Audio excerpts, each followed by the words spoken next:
उनकी नानी याद आ जाती है। बाबा साहब ने आरक्षण नहीं मांगा, देश में एक गलत माहौल बनाया जा रहा है। दलितों के ऊपर इतना अत्याचार हो रहा है।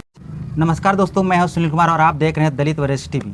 आज मैं आया हूं, एक सम्मानित व्यक्ति हैं गोविंद जी। मैं उनसे बात करूंगा कि आरक्षण पर बहुत बेजोड़ मुद्दा चल रहा है। आरक्षण खत्म करने के धरना प्रदर्शन लोग दे रहे हैं। मैं इनसे जानूंगा कि आरक्षण क्या है और किन लोगों को मिला, क्यों मिला है, और आरक्षण का विरोध लोग क्यों कर रहे हैं, जबकि आरक्षण आर्थिक आधार के लिए तो बना ही नहीं था। तो भैया, आपको हमारे चैनल में बहुत बहुत स्वागत है। आपको भी धन्यवाद है और आपका भी स्वागत है। मैं हमसे जी मैं आपसे यही जानना चाहता हूँ, आरक्षण पे बड़े बड़े जो पत्रकार है, पढ़े लिखे हैं, जो संविधान को अच्छी तरह पढ़े हैं, वो भी लोग कह रहे हैं कि आरक्षण को खत्म कर देना चाहिए। इस पर आपका क्या कहना है? देखिए, जो आप बड़े बड़े पत्रकार हैं, आरक्षण और पढ़े लिखे हैं, संविधान के जानकार हैं, ये वो पढ़े लिखे हैं लेकिन संविधान के जानकार नहीं हैं। वो लोग बस ऊपरी हवा जैसे होता है ना, ऊपर सुन के वो भी हल्ला कर रहे हैं। नहीं तो आरक्षण खत्म करने का कोई मुद्दा ही नहीं है। देश में एक गलत माहौल बनाया जा रहा है। दलितों के ऊपर इतना अत्याचार हो रहा है, लेकिन इस पर कोई आवाज़ नहीं उठाता है। इस पर आप क्या कहेंगे? इसके लिए जो बाबा साहब कहे थे कि शिक्षित बनो, संगठित रहो, संघर्ष करो, जब तक हम उनके सिद्धांतों पे नहीं चलेंगे तब तक हम मजबूत नहीं बनेंगे। और जब उनके सिद्धांतों पे चलेंगे तो अत्याचार हम खुद रोक लेंगे। किसी के सहारे नहीं रुकेगा, हम लोगों को खुद आगे आना पड़ेगा। जाति खत्म लोग नहीं कर रहे हैं, लेकिन आरक्षण खत्म करने की बात कर रहे हैं। इस पर आप क्या कहेंगे? जैसे कि देखिए, आरक्षण है कहाँ? आरक्षण बस कहने के लिए है। बाबा साहब ने आरक्षण नहीं मांगा। बाबा साहब जब दलितों की स्थिति बहुत दयनीय थी तो बाबा साहब ने आरक्षण मांगा ही नहीं था। वो तो मजबूरी में गांधी जी की वजह से आरक्षण मिल गया। बाबा साहब हिस्सेदारी मांगे थे और हिस्सा हम लोग को आज तक नहीं मिला। ये बस उसी मुद्दे को वो भटकाने का एक तरह से कहिए साजिश है कि जो असली मुद्दा है वो दलित जो जागरूक हैं, दलित में जो पढ़े लिखे लोग हैं, जो धीरे धीरे इस मुद्दे पे आ रहे हैं, उन्हें भड़काने की कोशिश की जा रही है कि अपना हिस्सा न मांग। और बस ये आरक्षण है ही नहीं है। सरकारी नौकरी खत्म हो रही है, सब प्राइवेट सेक्टरों में जा रहा है। प्राइवेट वाले आपको रखेंगे नहीं, किसी भी पिछड़ी और दलित को रखेंगे ही नहीं। तो यह एक छलावा है। ये बस भटकाया जा रहा है दलितों को। और दलितों में भी एक खाई पैदा की जा रही है कि जो नौकरी पा गया उसको नहीं मिलेगा। अरे भाई, जिसके पास हज़ारों हजार एकड़ ज़मीन है वो अपने ज़मीन दे बांट दे। जैसे एक तरह से कहिए तो पिछड़ी के मसीहा थे बीपी सिंह, हाँ, जिन्होंने मंडल आयोग लागू कराया जी। तो उसी तरह से आगे आए लोग जिनके पास हज़ारों हजार एकड़ ज़मीनें हैं, वो बांटे, तब ना माना जाएगा। सिर्फ कहने के लिए है। जैसे कि आज बीजेपी गवर्नमेंट है, इस आरक्षण जो धरना प्रदर्शन हो रहा था जो जंतर मंतर पे, तो बीजेपी के ब्रजेश पाठक जी हैं, उन्होंने आरक्षण मांग के लिए स्वीकार कर लिया है। स्वीकार किए हैं। वो ये कहे हैं कि हम केंद्र, चूँकि केंद्र का मुद्दा है तो हम ये कहे हैं कि हम केंद्रीय मंत्रियों से बात कराएंगे।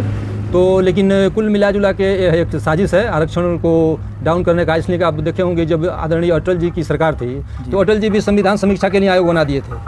तो ये लोग जब सत्ता में आएंगे अपना वाला करेंगे। इनका भी जो सिद्धांत है उस सिद्धांत पे ही चलेगा। किसी के हल्ला गुल्ला करने से होगा नहीं। दलित पिछड़े कितना ही हल्ला करेंगे वही जो इनके सिद्धांतों में है, जो आरएसएस के सिद्धांतों में है। तो भाजपा अपने सिद्धांत पे चल रही है तो उसे हम दोष नहीं देंगे। इसमें खुद पिछड़ी और दलितों को सोचना पड़ेगा कि हम किस रूट पे चलें ताकि हमारा कल्याण हो। तो वो अपने समाज के लिए खड़े हैं। बताइए, आज 69,000 शिक्षक भर्ती घोटाला जो हुआ है, पिछड़ी के लड़के कम से कम 2-3-4 साल से आंदोलन कर रहे हैं, लेकिन कोई पिछड़ी का नेता उनसे मिलने नहीं जा रहा है। सिर्फ एक नेता आया, वो भी दलित का, चंद्रशेखर आज़ाद जी आए, चंद्रशेखर रावण जी आए, वे उनकी आवाज़ सुने। लेकिन पिछड़ी के किसी भी नेता में कुवत नहीं है कि जाकर उनकी बात सुने। लेकिन हम धन्यवाद देना चाहेंगे ब्रजेश पाठक जी को कि जो गए और अपने समाज के लड़कों की आवाज़ सुने और केंद्र तक पहुंचाने की जिम्मेदारी लिए। धन्यवाद के पात्र लोग हैं। मैं आपसे जानना चाहता हूँ, जैसे कि लोग कहते हैं कि आरक्षण 10 सालों के लिए मिला था, तो इस पर आप क्या कहेंगे? देखिए, आरक्षण 10 सालों के लिए नहीं मिला था। कहीं भी संविधान में ऐसा नहीं है कि आरक्षण 10 सालों के लिए दिया जाए। आरक्षण का सिस्टम ये नहीं है कि हम अमीर हो जाएं। अमीर बनने के लिए आरक्षण नहीं मिला था, जबकि जिनको हर चीज़ से वंचित किया गया था उनको मौका दिया गया था कि इन्हें भी मौका मिले समाज के मुख्य धारा में आने के लिए। तो अभी भी देखिए, कहीं ऐसा नहीं दिखाई दे रहा है कि वो कुछ लोग, कुछ परसेंट, 1-2% भी नहीं कह पाएंगे, कुछ लोग आ गए हैं, लेकिन उनकी भी स्थिति अच्छी नहीं है। वो IAS PCS भले बन गए हों, केंद्र में मंत्री, अभी हाल ही में आप देखे होंगे एक पासी समाज के घर के केंद्र में भी मंत्री रहे हैं और खुद 2-2 बार की भाजपा के विधायक हैं, लेकिन उन्हें पूजा में बैठाया नहीं गया। उत्तर प्रदेश अभी 2-3-4 दिन से चल रहा है, पूजा में नहीं बैठाया गया। तो जो चंदा दिया था, चंदा नहीं दिया था, वो अपने घर से पैसा नहीं दिए हैं। वो पैसा सरकारी पैसा है, वो फंड पास कराई है सरकार, 1 करोड़ रुपया दी है, तो उनका पैसा 1.5 करोड़, तो उनका पैसा नहीं है। वो तो सरकार का पैसा है, जनता का पैसा है। कास्ट जैसे कि जनरल वाले हैं, वो हमेशा ये कहते हैं कि 40% वाला ले आके डॉक्टर बन जाएगा, और 40% वाला ला के मतलब ये बन जा रहे हैं, नौकरी पा रहे हैं, हम पिछड़े हैं, पीछे हो जा रहे हैं, हम ये 100% ला के भी हम पीछे हैं, तो इस पर आप क्या कहेंगे? क्या डॉक्टर बनने के लिए आरक्षण लगता है कि क्या होता है, आप बताएं इसको। ये जो 40% है, ये भ्रम पैदा किया जा रहा है देश में कि 40% वाला डॉक्टर बन जाएगा। बस उनको एडमिशन में सहूलियत मिलती है, उन्हें एग्ज़ाम देते हैं तो एग्ज़ाम वो पास करेंगे तभी डॉक्टर बन पाएंगे। सिर्फ एडमिशन के लिए उन्हें सहूलियत दी जाती है कि भाई ये हमेशा से वंचित रहे हैं, पढ़ाई लिखाई से वंचित रहे हैं, तो इनको मौका दिया जाए। कुछ कम नंबर पर एडमिशन हो जाता है, लेकिन परीक्षा जो पेपर आता है सेम उनको भी वही देना होता है और दलित और पिछड़े को भी वही देना होता है। तो ये सिर्फ एक बहकावा है और छलावा है और एक तरह से भ्रम पैदा किया जा रहा है लोगों में कि कहने के लिए हिंदू हैं और उन्हीं पे हमला हो रहा है, उनके आरक्षणों पे हमला हो रहा है, जबकि आरक्षण बहुत नामात्र का बचा हुआ है। सभी समाज को आरक्षण मिला है, सबको मिला है, सबको मिला। बताइए, जनरल वालों को 10% आदरणीय मोदी जी ने दिया, 27% पिछड़ों को मिला, 23% दलितों को मिल रहा है, सबको मिल रहा है। ओबीसी में कुछ ऐसे लोग हैं जो आरक्षण का ही विरोध कर रहे हैं, उनको ये भी नहीं पता है कि उनको भी आरक्षण मिला, दलितों का आरक्षण क्यों मिला है, बताइए। वो कह रहे हैं कि 10% 10 सालों के लिए आरक्षण था। ओबीसी वाले जब हम लोग कभी कभी मीटिंग में जाते हैं तो कुछ लोग ओबीसी के ही वक्ता आते हैं तो कहते हैं बैकवर्ड, यानी बैक मीन्स पीछे, वार्ड मीन्स डिब्बा। तो कुछ लोग उसमें पीछे के डब्बे हैं, हाँ, जो अपने आप को ब्राह्मण ठाकुर से भी बड़े समझते हैं खुद को, लेकिन खुद पे जब आती है ना वो खुद नहीं जानते हैं कि हम क्या बोल रहे हैं। इसलिए कि जब मंडल कमीशन लागू किए बीपी सिंह जी, पिछड़ी के लिए था, लेकिन उसमें सबसे ज़्यादा हल्ला और सबसे ज़्यादा विरोध पिछड़ी के लोगों ने किया, इसलिए कि इन्हें खुद ही नहीं पता चला कि है किसके लिए। उस समय हम लोग बहुत छोटे थे, इंटर कॉलेज में 6 या 7 में मैं पढ़ रहा था, मैं देखा कि यहाँ के छितौनी रेलवे स्टेशन को जलाने की कोशिश की गई, शीशा फोड़ दिया गया, स्कूल बंद कराया गया, बहुत हंगामा हुआ, लेकिन सब टोटल पिछड़ी के लड़के थे। उनको खुद नहीं पता था कि किसके लिए है ये नियम।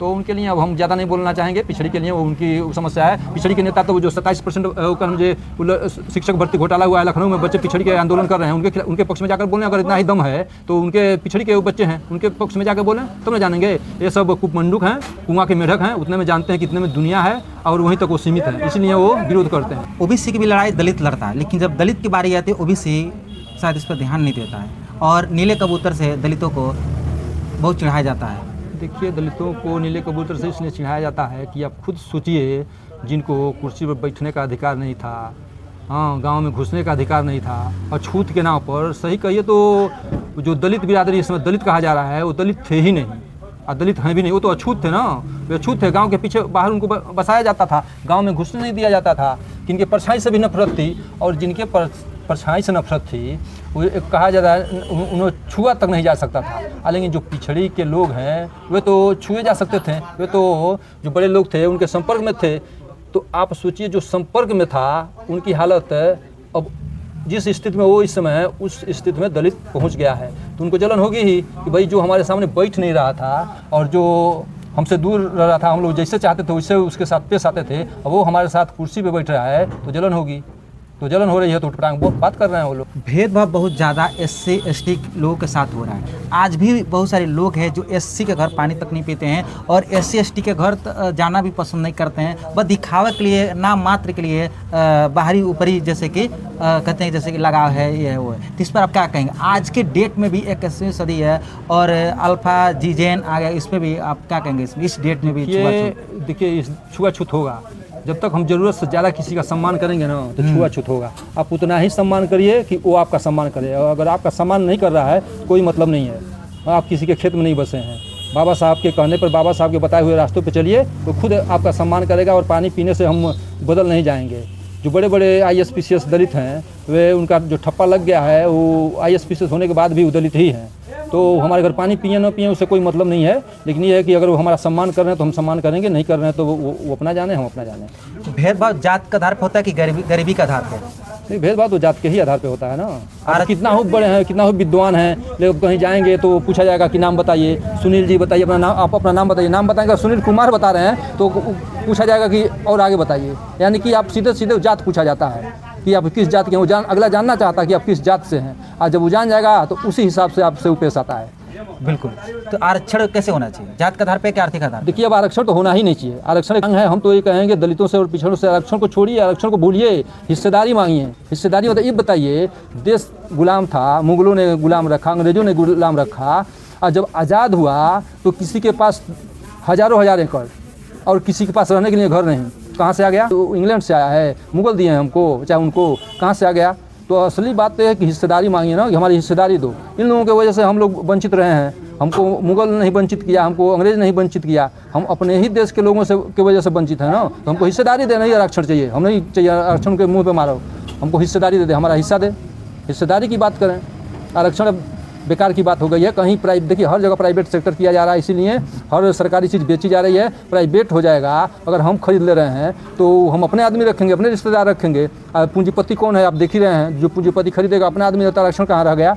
बिल्कुल तो ये बहुत बड़ी साजिश हो रही है देश में। अब आरक्षण भूल जाना चाहिए, हिस्सेदारी की मांग करनी चाहिए, जो बाबा साहब ने उस समय मांगा और गांधी जी की वजह से आरक्षण मिल गया। आरक्षण बाबा साहब नहीं चाहते थे, हिस्सेदारी चाहते थे। अब फिर वही पुनः मांग हम लोगों को करनी होगी कि हम लोग की हिस्सेदारी दो। नहीं छूने दिया जा रहा है, घोड़ी पर चढ़ने नहीं दिया जा रहा है, स्कूल में पानी पीने, घड़ा छूने पे पीटा जा रहा है, उनको जान से मार दिया जा रहा है। ऐसे बहुत सारे केस हैं, हम सबूत के साथ इस वीडियो को पोस्ट करेंगे। अगर आपको ये वीडियो अच्छा लगा हो तो शेयर करें और हमारे चैनल को जरूर सब्सक्राइब करें। आप सभी को नमस्कार। और ये थे हमारे गोविंद भैया, जो एक सम्मानित व्यक्ति हैं।